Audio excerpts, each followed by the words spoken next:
হরে Krishna. Rita madam, কাল তো একাদশী গেল, কাল তো সারাদিন চাই খাওয়ানো হলো না। আজকে চা খেয়ে কেমন লাগছে দেখো, চা পেয়ে কেমন খুশি। এটা আজকে তো আমি এটা তো কারণ সুধার মতন জিনিস এখন তোমার কাছে। আমি এখন মানে চাটা পেয়ে ভীষণই খুশি, ভীষণ খুশি। চা তো আগে না, এটা এখন কারণ সুধা। কালকে খাইনি না। কালকে চা খাইনি, মাথা যন্ত্রণা করছিল জানো। চা হচ্ছে একটা মেডিসিন। যদিও আমি বেশি খাই না, সকালে একবার বিকালে একবার, তবুও চা তো সেই চাই। জাস্ট আজকে মেজাজটাও একদম পুরো ঝরঝরে থাকবে। চা না খেলে বন্ধুরা কি বলবো, এত কষ্ট। আর একাদশীর দিন আমি তো চা খাই না, কিছুই সেরকম মানে খাওয়াই হয় না। অন্য অন্য একাদশী তো আমি পুরো একদম নির্জলা ফাস্টিং রাখি।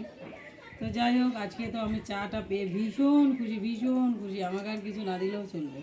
তো সবাই কেমন আছো আমাকে জানিও। সবাই ভালো থেকো, সুস্থ থেকো। Bye bye.